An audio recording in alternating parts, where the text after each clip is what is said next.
Chesapeake, Mr. Spruill. Thank you, Mr. Speaker. Point of personal privileges. The gentleman has the floor. Mr. Speaker, the members of the House, I want to speak about the redistricting. I want you to know that for the first time, Mr. Speaker, it's not rarely that I do agree with the Republicans, you know that. But for this time, they got it right to kill that bill.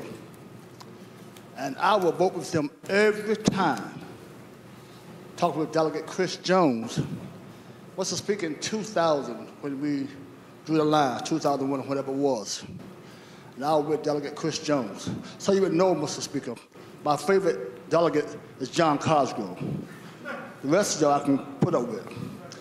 But in 2000, when the line was drawn, and we drew the lines, and Delegate Chris Jones and I talked about it, and we had members on this side of the aisle, who came to me and asked me to get with Chris Jones to fix districts for them, and they were Democrats. And I said to them is that I don't want to change it because from those of us of the Black Caucus, we would be crazy if we would not support Republicans on what they're doing. Because look at where we have put it at, Mr. Speaker. All the members of the Black Caucus, the majority of us, either from the Richmond area or Hampton Roads. And I question to my colleagues who are Democrat, since Northern Virginia is the heaviest part of Democrats in the state, how come we only have one black in Northern Virginia? And that's predominant Democrats, and they decide majority of the time who wins statewide elections. I also question to my colleagues, how come in the western part of the state, we only have one, my brother, Ozzie Ware? Why is that? So you want to draw a line that is fair? No, no, no.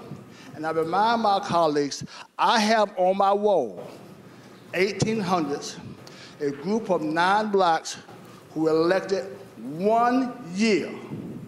And next year, they were put out of office. They were put out of office by Democrats.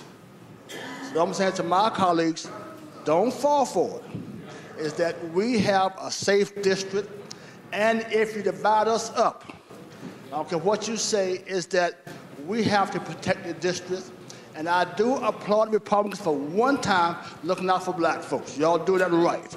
I'll give you credit for that. And so I will support every time that you are voting against, whenever they're trying to do a redistricting bill, I will support you every time, and I hope that members of the Black Caucus, this time the Republicans are right. When they're right, we got to go with them. Thank you, Mr. Speaker.